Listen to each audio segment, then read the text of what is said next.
Sir ನಮಸ್ಕಾರ. ನಮಸ್ಕಾರ sir.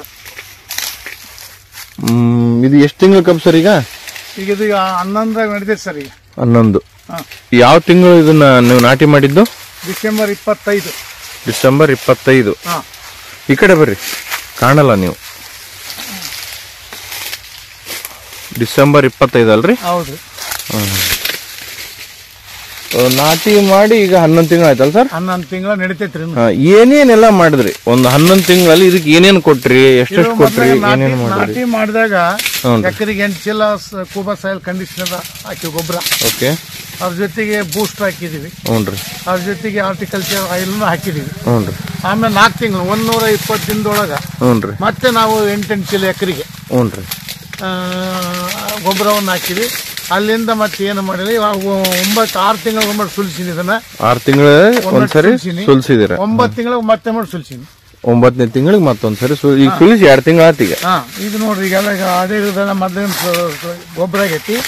ಈಗ ಮ್ಯಾಗಳದು ಈಗ ಮತ್ತೆ ಗೊಬ್ಬರ ಹಾಕೈತಿ. ಎರೆಹುಳು ಬರಾಕತ್ತವ? ಬರ್ತಾವ್ರಿ, ಎರೆಹುಳು ಬರ್ತೈತಿ. ಈಗ ಒಂದೊಂದು ಕಬ್ಬು ಒಂದು 2 kg ಮೇಲೆ ಬರ್ಬೋದನ್ ಸರ್? ಇವು ಬರ್ಬೋದು. 25-24 ಗಣ್ಣ ಐತ್ರಿ. 24-25 ಗಣ್ಣ ಐತಿ. ನಾನು ನೋಡಿದ್ರೆ ಎಣಿಸಿದೆ. ಇನ್ನೊಂದ್ಸರಿ ಎಣಿಸ್ಲೇನ್ರಿ? ಎಣಿಸ್ಕೊಡ್ತೀವಿ ಇಲ್ಲಿ ನೋಡೋಣ. ಎಣಸ ನೋಡಿ, ಎಲ್ಲರೂ ಆ ಕಡೆ ಎಣ್ಸಕ್ ಗಾವ ಇರಲ್ಲ ನೋಡು.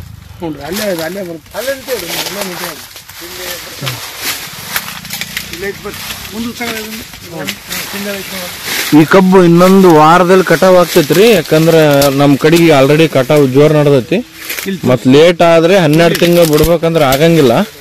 ಸೊ ಹಿಂಗಾಗಿ 11 ತಿಂಗಳು 11.5 ಮ್ಯಾಕ್ಸಿಮಮ್. ಅಲ್ಲಿ ತೋರ್ಸಪ್ಪ, 24 ಗಣ್ಣ ಐತಿ ನೋಡ್ರಿ. 25 26 ಅಲ್ಲಿ ಸಿಗಲ್ಲ ನೋಡ್ರಿ. ಅಲ್ಲ, ಅಲ್ಲಿಂದ ಎಣ್ಸಿ ಇನ್ನೊಮ್ಮೆ ನೋಡೋಣ. ಎಣ್ಸಿ ನಾ ವಿಡಿಯೋ ಮಾಡ್ತೇನೆ. 2 3 4 5 6 7 8 9 10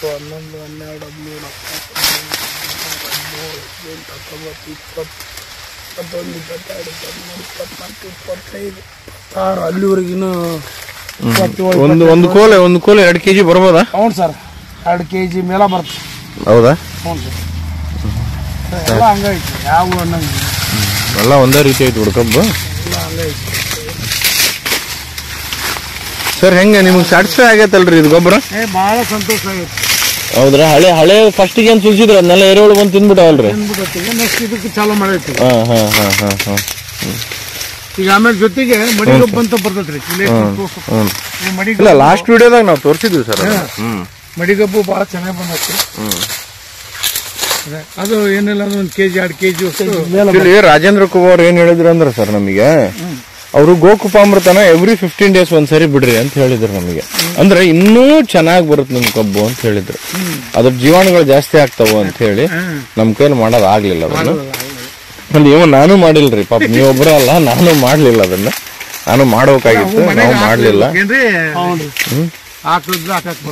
ಎಲ್ಲ ಮಾಡ್ಬೇಕಾಗಿತ್ರಿ ನಾವು. ನೆಕ್ಸ್ಟ್ ಟೈಮ್ ಮಾಡೋಣ ಸರ್. ಈಗ ಈ ಸರಿ ಗೋಕುಪಾಮೃತ ಜೀವಾಮೃತ ಮಾಡ್ಕೊಂತ ಹೋಗನ್ರಿ. ಕೂಬಾ ಸಾಯಿಲ್ ಕಂಡೀಷನರ್ ಜೊತೆಗೆ ಅವನ್ನೆಲ್ಲ ಮಾಡ್ಕೊಂತ ಹೋದ್ರ we can reach around sir. ನಾವು ಪದ್ಧತಿ ಪ್ರಕಾರ ಮಾಡಿದ್ರ 80-88 ರೀಚ್ ಆಗ್ಬೋದು ನಾವು ಆರಾಮ್. ಅಂದ್ರೆ ಏನ್ರಿ, 11 ತಿಂಗಳಿಗೆ ಕಟಾವ್ ಆದ್ರ ತೊಂದ್ರೆ ಆಗ್ಬಿಡ್ತದ ಸರ್. 12 ತಿಂಗಳಿಗೆ ಕಟಾವ್ ಆಗ್ಬೇಕು. ಇನ್ನು ಕರೆಕ್ಟ್ ಟನ್ನೇಜ್ ಬರ್ತೈತಿ, ವೇಟ್ ಬರ್ತೈತಿ ಕಬ್ಬು. ಅಂದ್ರ ರಾಜೇಂದ್ರ ಕುಮಾರ್ ಹೇಳೋದೇನಂದ್ರ 12 ತಿಂಗಳ ಆತಂದ್ರೆ ಚಲೋ ಆಗುತ್ತೆ, ಇನ್ನು ವೇಟೇಜ್ ಬರ್ತಿರುತ್ತೆ. ಈಗ ಕಬ್ಬು ಇನ್ನು ಚಲೋ ವೇಟ್ ಬರುತ್ತೆ. ಅವಾಗೆಲ್ಲ ಇಷ್ಟು ಬಿದ್ದಿದ್ದಿಲ್ಲ ಸರ್ ನಿಮ್ ಕಬ್ಬು, ನೀವು ನೋಡಿದ ಪ್ರಕಾರ. ಹೌದಿಲ್ರಿ? ಮತ್ತೆ ಕಟ್ಸಿನಿ ಅದ ಸರ್. ಈಗ ಅವಾಗ ನಾನ್ ವಿಡಿಯೋ ಮಾಡ್ದ 9ನೇ ತಿಂಗಳಲ್ಲಿ ಇಷ್ಟಕ್ಕೊಂದು ಬಿದ್ದಿರ್ಲಿಲ್ಲ ಕಬ್ಬು. ಈಗ ನೋಡ್ರಿ ಹೆಂಗ್ ಟೈಮ್ ಆಗ್ತಾ ಬಂತು, ಹಂಗಂಗ್ ವೇಟ್ ಜಾಸ್ತಿ ಆಗಿ ಬೀಳಕತ್ತ ಕಬ್ಬು. ಹೌದ್ರಾ? That is important. ವೇಟ್ ಆಗ್ಲಿಕ್ಕತ್ತದಲ್ಲ ಅನ್ನೋದು ಖುಷಿ ಪಡ್ಬೇಕು ನಾವು. ಗೊಬ್ಬರ ನೀಟಾಗಿ ಕೆಲಸ ಮಾಡೋದ್ರಿಂದ ಆಡ್ತೀರ ಅಷ್ಟ.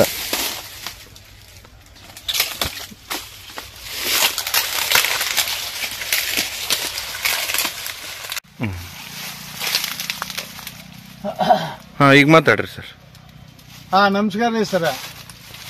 ನಾವು ಹಗರನಹಳ್ಳಿ ತಾಲೂಕು ಬನ್ನಿಕಲ್ ಗ್ರಾಮದ ಮಂಜುನಾಥ್ ನಿವೃತ್ತ ಶಿಕ್ಷಕರು ಸರ್. ನಾವು ಈ ಕಬ್ಬು ಡಿಸೆಂಬರ್ 25ಕ್ಕೆ ನಾಟಿ ಮಾಡೀನಿ.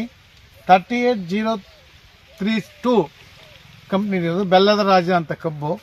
83032 ಬೆಲ್ಲದ ರಾಜ ಅಂತೇಳಿ. ಇದನ್ನ 5 ಅಡಿ ಅಗಲ ಮಾಡೀನಿ. ಸಾಲ ಗಿಡದಿಂದ ಗಿಡಕ್ಕ ಸಸಿಯಿಂದ ಸಸ್ಯಕ್ಕೆ 2 ಅಡಿ ಮಾಡಿದ್ದೀನಿ.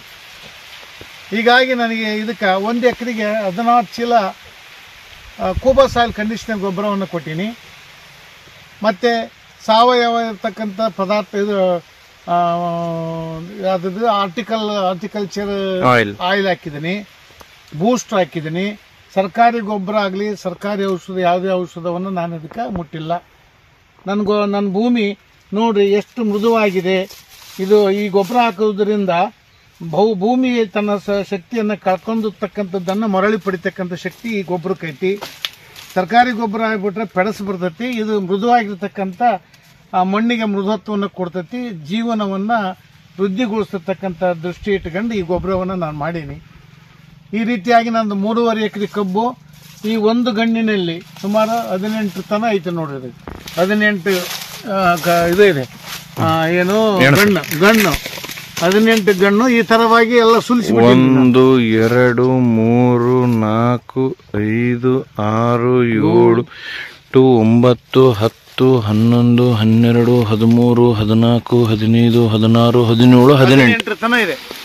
ಇನ್ನು 4 ತಿಂಗಳು ಟೈಮ್ ಇದೆ ಸರ್ ಇದಕ್ಕೆ. ಇದು ಒಂದು 20 22 ಬರ್ಬೋದು. ಮತ್ತೆ ನಾ ಇದರಲ್ಲಿ ಮಡಿಗಬ್ಬು ಅಂತ ಬರ್ತೈತ್ರಿ. ಮಡಿಗಬ್ಬು ಅಂತಂದ್ರೆ ಇಲ್ಲಿ ಐತಿ ನೋಡಿ ಸರ್, ಇದು ಮಡಿಗಬ್ಬಿದು ಈ ತರವಾಗಿ ಬರ್ತೈತಿ. ಇದು ಒಂದು ಕೋಲಿ ಬರ್ತೈತ್ರಿ. ಇದು ಒಂದು ಮಡಿಗಬ್ಬಿನ ಲೆಕ್ಕ ಹಾಕಿದ್ರೆ ಇದು ಸಹ ಒಳ್ಳೆ ಇಳುವರಿ ಬರ್ತಕ್ಕಂಥ ಒಂದು ಕಲ್ಪನೆ ಇಟ್ಕೊಂಡು ಗೊಬ್ಬರ ಆ ಥರವಾಗಿ ತನ್ನ ಉಪಯೋಗ ಮಾಡ್ಕೊಂಡು ಮತ್ತೆ ಮರಿಗಳನ್ನು ಕೊಡ್ತಾ ಇದೆ. ಆದ್ದರಿಂದ ಈ ಗೊಬ್ಬರ ನನಗೆ ತೃಪ್ತಿ ಅನಿಸೈತಿ. ದಯಮಾಡಿ ರೈತರು ತಮ್ಮ ಹೊಲವನ್ನು ಉಳಿಸಬೇಕಂದ್ರೆ, ಭೂಮಿಯ ಒಂದು ಸತ್ವವನ್ನು ಉಳಿಸಬೇಕಂದ್ರೆ ಈ ಗೊಬ್ಬರವನ್ನು ಹಾಕಿ ಒಳ್ಳೆ ಫಲವನ್ನು ನಾವು ಪಡಿಬಹುದು ಅಂತಕ್ಕಂಥದ್ದು ನನ್ನ ಅಭಿಪ್ರಾಯ. ಜನವರಿ 2025ರಲ್ಲಿ ಕೃಷಿಯ ವೆಚ್ಚಗಳು ಮತ್ತು ಮಣ್ಣು ಮತ್ತು ಸಮಾಜಕ್ಕೆ ಆಗುವ ಪ್ರಯೋಜನಗಳನ್ನು ಎಚ್ಚರಿಕೆಯಿಂದ ಮೌಲ್ಯಮಾಪನ ಮಾಡಿದ ನಂತರ ಅವರು ಸಾವಯವ ಕೃಷಿಗೆ ತಮ್ಮ ಪ್ರಯಾಣವನ್ನು ಪ್ರಾರಂಭಿಸಿದರು. ಅವರು ಯಾವುದೇ ರಾಸಾಯನಿಕ ಗೊಬ್ಬರಗಳನ್ನು ಬಳಸದೆ ಕಬ್ಬು, ತೊಗರಿ, ಸೌತೆಕಾಯಿ ಮತ್ತು ಇತರ ಹಲವು ಬೆಳೆಗಳನ್ನು ಬೆಳೆಸಲು ಪ್ರಾರಂಭಿಸಿದರು. ಅವರು ತಮ್ಮ ಹೊಲಗಳನ್ನು ಪೋಷಿಸಲು ಕುಬಾ ಸಾಯಿಲ್ ಕಂಡೀಷನರ್, ಕುಬಾ ಸಾಯಿಲ್ ಬೂಸ್ಟರ್ ಮತ್ತು ಕುಬಾ ಸ್ಪ್ರೇಗಳನ್ನು ಮಾತ್ರ ಅವಲಂಬಿಸಿದ್ದರು. ಜುಲೈ 2025ರಲ್ಲಿ ಅವರು ತಮ್ಮ ಪ್ರಗತಿ ವಿಡಿಯೋವನ್ನು ಹಂಚಿಕೊಂಡರು ಮತ್ತು ಇಂದು ಸೆಪ್ಟೆಂಬರ್ 2025ರಲ್ಲಿ ಅವರು ಮತ್ತೊಮ್ಮೆ ಫಲಿತಾಂಶಗಳನ್ನು ಹೆಮ್ಮೆಯಿಂದ ಹಂಚಿಕೊಳ್ಳುತ್ತಾರೆ. ತೀವ್ರ ಬೇಸಿಗೆ ಮತ್ತು ಭಾರೀ ಮಳೆಯ ಸವಾಲುಗಳ ಹೊರತಾಗಿಯೂ ಎತ್ತರವಾಗಿ ಮತ್ತು ಆರೋಗ್ಯಕರವಾಗಿ ನಿಂತಿರುವ ಬಲವಾದ ಕಬ್ಬಿನ ಬೆಳೆ. ಸಾವಯವ ಕೃಷಿಗೆ ಸಮಯ ಬೇಕು ಎಂಬ ಹಳೆಯ ನಂಬಿಕೆ ಹಳತಾಗಿದೆ ಎಂಬುದಕ್ಕೆ ಇದು ಜೀವಂತ ಪುರಾವೆಯಾಗಿದೆ. ಹೊಸ ಮಂತ್ರ ಸ್ಪಷ್ಟವಾಗಿದೆ. ಸಾವಯವ ಸಮತೋಲಿತ ಒಳಹರಿವು ಮೊದಲ ಬೆಳೆಯಿಂದಲೇ ಫಲಿತಾಂಶವನ್ನು ನೀಡುತ್ತದೆ. ಹವಾಮಾನ ಬದಲಾವಣೆ, ಮಣ್ಣಿನ ಅವನತಿ ಮತ್ತು ಆಹಾರ ಅಭದ್ರತೆಯ ಇಂದಿನ ಯುಗದಲ್ಲಿ ಸಾವಯವ ಕೃಷಿ ಕೇವಲ ಒಂದು ಆಯ್ಕೆಯಲ್ಲ, ಅದು ಮುನ್ನಡೆಯುವ ಏಕೈಕ ಮಾರ್ಗವಾಗಿದೆ. ಹತ್ತಿರದ ರೈತರು ಭೇಟಿ ನೀಡಲು ಸ್ವಾಗತ. ಎಲ್ಲರಿಗೂ ಸುಸ್ಥಿರ ಮತ್ತು ಆರೋಗ್ಯಕರ ಭವಿಷ್ಯದತ್ತ ಕೊಂಡೊಯ್ಯುತ್ತಿರುವ ಶ್ರೀ ಮಂಜುನಾಥ್ ಅವರಂತಹ ರೈತರನ್ನು ಆಚರಿಸೋಣ ಮತ್ತು ಬೆಂಬಲಿಸೋಣ. ಆರೋಗ್ಯಕರ ಮಣ್ಣು, ಆರೋಗ್ಯಕರ ಬೆಳೆ, ಆರೋಗ್ಯಕರ ಭವಿಷ್ಯ. ರೈತ ಬಾಳೆ ಬೆಳಗಲಿ, ನಾಡು ಬೆಳಗಲಿ. ಧನ್ಯವಾದಗಳು. ಸರ್, ಇದು 1 ಎಕರೆನಾ 2 ಎಕರೆನಾ? ಇದು 1.5 ಎಕರೆ ತೊಗರಿ. 1.5 ಎಕರೆ. ಈಗ ತೊಗರಿ ಯಾವ್ದು ಬಿತ್ತಿದ್ದೀರಾ ನೀವು? ಇದು ನಾವು ಗುಲ್ಬರ್ಗ ತರಿಸಿರ್ತಕ್ಕಂಥದ್ದು ದೇಶೀಯ ತೊಗರಿ ಅಂತ. ಎಷ್ಟು ಬ್ಯಾಗ್ ಗೊಬ್ಬರ ಹಾಕಿದ್ರ ಸರ್ ಇದಕ್ಕೆ? ಇದಕ್ಕೆ 5 ಬ್ಯಾಗ್ ಹಾಕಿನಿ. 2 ಸೌತಿಗೆ ಹಾಕಿದೀನಿ, 3 ಬ್ಯಾಗ್ ನಮ್ಮ ತೊಗರಿ ಸಾಲಿಗೆ ಹಾಕಿದೀನಿ. Total 5 bag with drip. Okay, ಸರಿ. ನಿಮ್ಗೆ ಹೆಂಗ ಚಲೋ ಅನ್ಸ್ತಕ್ಕಂಥದ್ದು? ಈ ಸರ್ಕಾರಿ ಗೊಬ್ಬರ ಹಾಕೋದು ಅಂತ ಖರ್ಚಿಗಿಂತ ಈ ಸಾವಯವ ಗೊಬ್ಬರದಿಂದ ಬಹಳ ಖರ್ಚು ಕಡಿಮೆ ಆಗ್ತೈತಿ. ಅರ್ಧಕ್ಕರ್ಧ ಕಮ್ಮಿ ಆಗ್ತೈತಿ. ನಮಸ್ಕಾರ ರೀ ಸರ್. ಇದು ವಿಜಯನಗರ ಜಿಲ್ಲಾ ಅಗ್ರಿಮಳ್ಳಿ ತಾಲೂಕು ಮತ್ತಿಕಲ್ ಗ್ರಾಮ. ನೀವು ಮಂಜುನಾಥ್ ಅಂತ ನಿವೃತ್ತ ಶಿಕ್ಷಕರು. ಸಾವಯವ ಗೊಬ್ಬರದ ಸಹಾಯದಿಂದ ಮೆಕ್ಕೆಜೋಳವನ್ನ ನಾನು ಹಾಕಿದ್ದೀನಿ. ಸುಮಾರು 12 ದಿನ ಆಯ್ತು. ಇದಕ್ಕ 2.5 ಚೀಲ ಹಾಕಿದ್ದೀನಿ. ಇಷ್ಟ ಹೊಲಕ್ಕ ಹಾಕಿ ನಾನು ಬಿತ್ತಿಗೆನ ಮಾಡೀನಿ. ಇಷ್ಟು ಚೆನ್ನಾಗಿ ನಾಟಿಗೆ ಬಂದಿದೆ. ಈ ಸಾವಯವ ಗೊಬ್ಬರ ಬಹಳ ಖರ್ಚು ಕಡಿಮೆ ಬರೋದ್ರಿಂದ ಇದನ್ನ ಎಲ್ಲರೂ ಮಾಡ್ಬೇಕಂತ ನಾನು ರಿಕ್ವೆಸ್ಟ್ ಮೇಲೆ ರೈತರಲ್ಲಿ. ನೋಡ್ರಿ ಬೆಳೆ ಹೆಂಗ್ ಬಂದಿದೆ.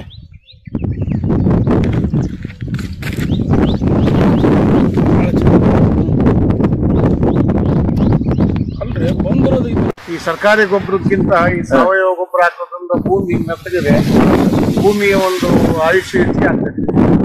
ಈಗ ಎಲ್ಲ ಸರ್ಕಾರಿ ಗೊಬ್ಬರದಿಂದ ಎಲ್ಲ ಭೂಮಿ ಬೆಳಸಾಗಿಬಿಟ್ಟು ಬೆಳೆ ಉತ್ತರ ಬರಲ್ಲ ಅಂತಕ್ಕಂಥದ್ದನ್ನ ಈಗ ಗೊಬ್ಬರ ಹಾಕಿದ್ರಿಂದ ಕಂಡ್ಕೊಂಡಿದ್ದೀನಿ. ಅದಕ್ಕೆ ದಯಮಾಡಿ ಎಲ್ಲರಿಗೂ ಹೇಳ್ತಾ ಇದೀನಿ, ಇವನ್ನ ಆರ್ಗಾನಿಕ್ ಗೊಬ್ಬರ ಹಾಕಿರೋದ್ರಿಂದ ಭೂಮಿಯನ್ನ ನಾವು ಉಳಿಸ್ದಂಗ ಆಕತಿ. ಸರ್ಕಾರಿ ಗೊಬ್ಬರ ಹಾಕೋದ್ರಿಂದ ಭೂಮಿಯನ್ನ ಕಳ್ಕೊಬೇಕಾಕತಿ ಅಂತಕ್ಕಂಥ ತೀರ್ಮಾನ ನನಗೆ ಬಂದಿದೆ. ನಾನು ಈ ನನ್ನ ವ್ಯವಸಾಯದಲ್ಲಿ ಈ ಒಂದು ಕಾಳ ಸರ್ಕಾರಿ ಗೊಬ್ಬರ ಹಾಕಲ್ಲ ಅನ್ನೋ ತೀರ್ಮಾನ ಮಾಡಿದ್ದೀನಿ. ಮುಂದೆ ಮೆಕ್ಕೆಜೋಳ ತೊಗರಿ ಏನೋ ಹಾಕ್ಲಿ ಸಾವಯವದಲ್ಲೇ ಮಾಡ್ತೀನಿ. ಆಮೇಲೆ ಸರ್ ನಮಸ್ಕಾರ ರೀ. ನಮಸ್ಕಾರ. ಯಾವ ಊರು ಸರ್ ಇದು? ಇದು ಹಗರಮೇಳಿ ತಾಲೂಕು ಬಂಡಿಕಲ್ ಗ್ರಾಮ, ವಿಜಯನಗರ ಜಿಲ್ಲಾ. ಹೌದ್ರಿ. ಏನ್ ಸರ್ ಬೆಳೆ ಇದು? ಕಬ್ಬು. ಎಷ್ಟು ತಿಂಗಳ ಕಬ್ಬ ಐತಿ ಸರ್ ಇದು? ಇದು 5 ತಿಂಗಳು ಐತಿ ನೋಡಿ ಸರ್. 5 ತಿಂಗಳ ಆತ್ರಿ. ಏನ್ ಗೊಬ್ಬರ ಯೂಸ್ ಮಾಡ್ರಿ ಸರ್ ಇದಕ್ಕೆ? Khuba soil conditioner. Khuba soil conditioner. ಎಷ್ಟು ಬ್ಯಾಗ್ ಯೂಸ್ ಮಾಡಿದ್ರ ಪರ್ ಎಕರ್? ಎಕರ್ಗೆ 14 ಚೀಲ. ಹೌದ್ರಿ. ಹೆಂಗ್ ಅನ್ಸಕತ್ತದ ನಿಮಗ್ ಕಬ್ಬು? ಬಹಳ ಚೆನ್ನಾಗಿ ಅನಿಸ್ತೈತಿ. ಹ್ಞೂನ್ರಿ. ಈ ಸರ್ಕಾರಿ ಗೊಬ್ಬರಕ್ಕಿಂತ ಈ ಸಾವಯವ ಗೊಬ್ಬರ ಹಾಕೋದ್ರಿಂದ ಭೂಮಿ ಮೆತ್ತಗಿದೆ, ಭೂಮಿಯ ಒಂದು ಆಯುಷ್ಯ ಹೆಚ್ಚಿಗೆ ಆಗ್ತದೆ.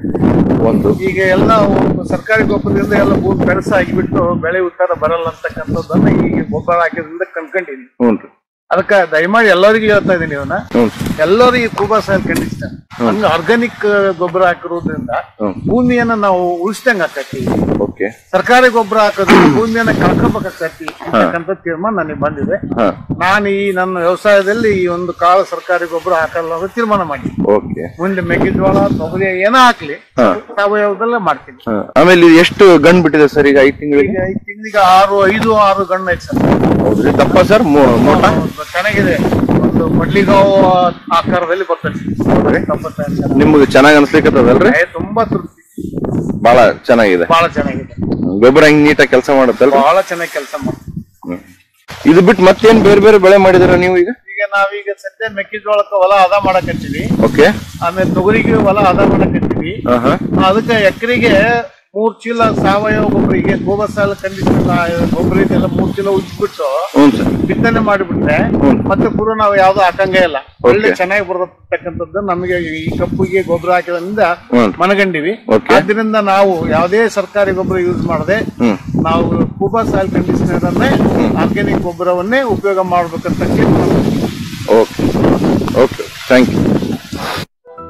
ನಾವ್ ಹೇಳೋದು. ಸರ್ಕಾರಿ ಗೊಬ್ಬರ ಹಾಕೋದ್ರಿಂದ ನಮ್ ಭೂಮಿ ಹಾಳಾಕತಿ. ಭೂಮಿಯ ತನ್ನ ಜೀವಾಣುಗಳನ್ನ ಕಳ್ಕೊಳ್ಳುತ್ತೆ. ಹೌದು. ಬಂಜರು ಭೂಮಿ ಆಗ್ಲಿಕ್ಕೆ ಇನ್ನು ಅತಿ ಸಮೀಪ ಕಾಲ ಬಂದಿದೆ.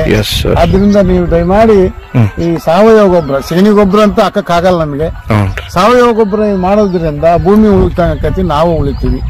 ಭೂತಾಯಿ ರಕ್ಷಣೆ ಮಾಡ್ಬೇಕು, ನಮ್ಮೆಲ್ಲರ ಕರ್ತವ್ಯ ಅಂತಕ್ಕಂಥ ದೃಷ್ಟಿ ನನಗಿದೆ.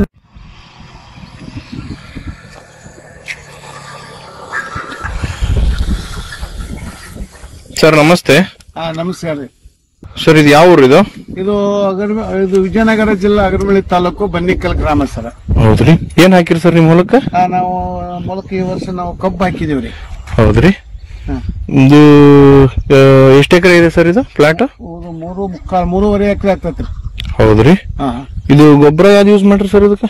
ಇದಕ್ಕ ಕೂಬಾ ಸಾಯಿಲ್ ಕಂಡೀಷನರ್ ಅಂತ ಹೇಳಿ ನಮ್ಮ ಸರ್ ರಾಜೇಂದ್ರ ಸರ್ ಗುಲ್ಬರ್ಗದಿಂದ ರೆಕಮೆಂಡ್. ಅದಕ್ಕೆ ನಮ್ಮ ಇಲ್ಲಿ ಅಳಗಲಿಯಲ್ಲಿ ಇರ್ತಕ್ಕಂಥ ಮಾದೇವ್ ತಾತ್ ಅಂತ ಅವರು ಒಂದು ಹೇಳಿಕೆ ಪ್ರಕಾರ ಆ ಭೂಮಿಗೆ ರಾಸಾಯನಿಕ ಗೊಬ್ಬರ ಕೊಡುವುದರಿಂದ ಅದು ಪೆಡಸಾಕತಿ, ಚೆನ್ನಾಗಿ ಬೆಳೆಯೋದಿಲ್ಲ ಅಂತಕ್ಕಂಥ ಭಾವನೆ ನನಗೂ ಬಂದು ನಾನು ಇದನ್ನ ಕೂಬಾ ಸಾಯಿಲ್ ಕಂಡೀಷನರ್ ಹಾಕ್ಲಿಕ್ಕೆ ಮನಸ್ಸು ಬಂತು.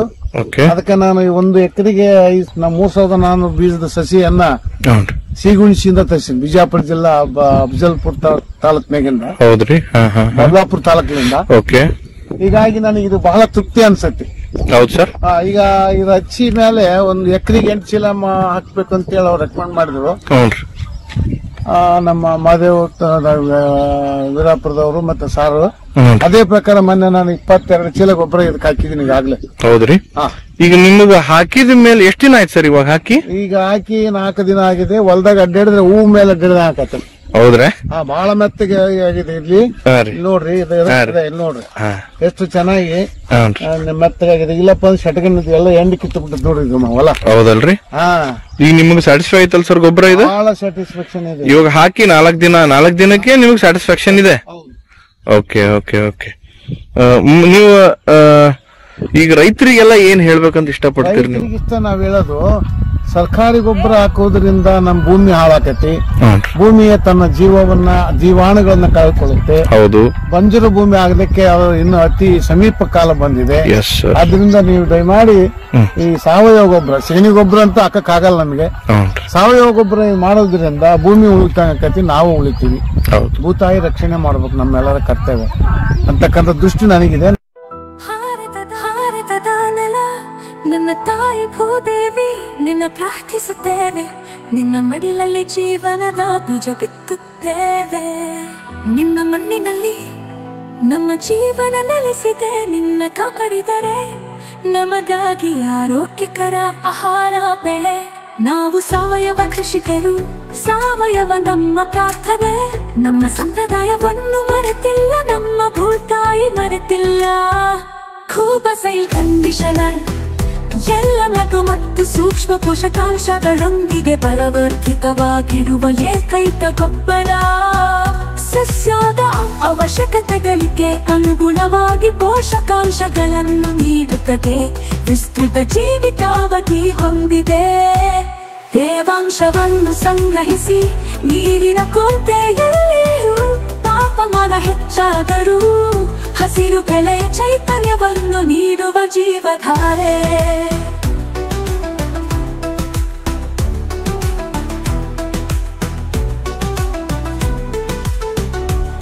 ಈ ಗೊಬ್ಬರವು ಎಲೆಗಳು ಬೇರುಗಳ ನೇರ ಸಂಪರ್ಕಕ್ಕೆ ಬಂದರೂ, ಗೊಬ್ಬರ ಹಾಕಿದ ನಂತರ ನೀರು ಹಾಕುವುದು ತಡವಾದರೂ ಸಸ್ಯಗಳಿಗೆ ಯಾವುದೇ ಹಾನಿಕಾರಕ ಪರಿಣಾಮಗಳಿಲ್ಲ. ಆರೋಗ್ಯಕರ ಮಣ್ಣು ಆರೋಗ್ಯಕರ ಸಸ್ಯದ ಆಧಾರವಾಗಿದೆ.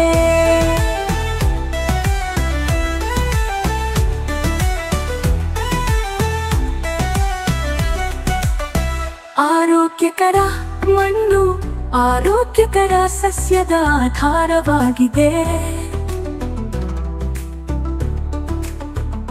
ಆರೋಗ್ಯಕರ ಸಸ್ಯವು ಹವಾಮಾನ ಬದಲಾವಣೆಗಳು, ಕೀಟಗಳು ಮತ್ತು ರೋಗಗಳ ಸಂದರ್ಭದಲ್ಲಿ ತನ್ನನ್ನು ತಾನೇ ರಕ್ಷಿಸಿಕೊಳ್ಳುವ ಸಾಮರ್ಥ್ಯವನ್ನು ಹೊಂದಿದೆ.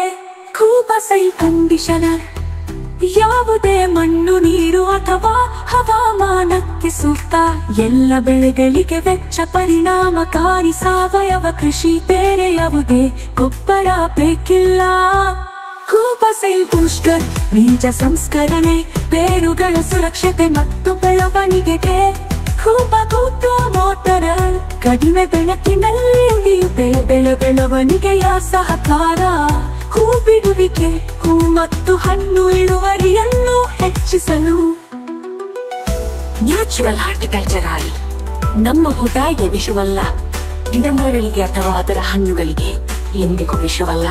ನೈಸರ್ಗಿಕ ಕೀಟರೋಗ ತಡೆಗಟ್ಟುವ ಸಹಾಯಕ. ಇದಕ್ಕೆ ಜೊತೆಯಾಗಿ ಕೀಟರೋಗ ತಡೆಯಲು ಒಡನಾಡಿ ಸಸ್ಯಗಳನ್ನು ಬಳಸಿ. ಈ ಪರಿಸರ ನಮ್ಮ ಸ್ನೇಹಿತ, ನಮ್ಮ ಪೂರ್ವಜರ ಬುದ್ಧಿವಂತಿಕೆ.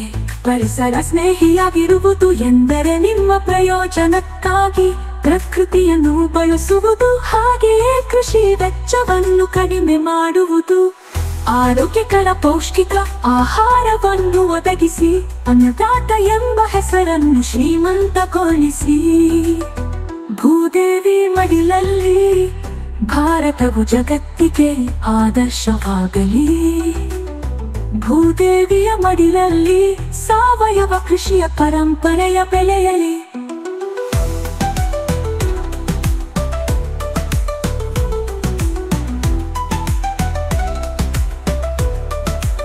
ನಮ್ಮ ಮಕ್ಕಳ ಭವಿಷ್ಯಕ್ಕಾಗಿ ಆರೋಗ್ಯಕರ ಮಣ್ಣು ಉಳಿಯಲಿ, ಆರೋಗ್ಯಕರ ಆಹಾರ ಬೆಳೆಯಲಿ.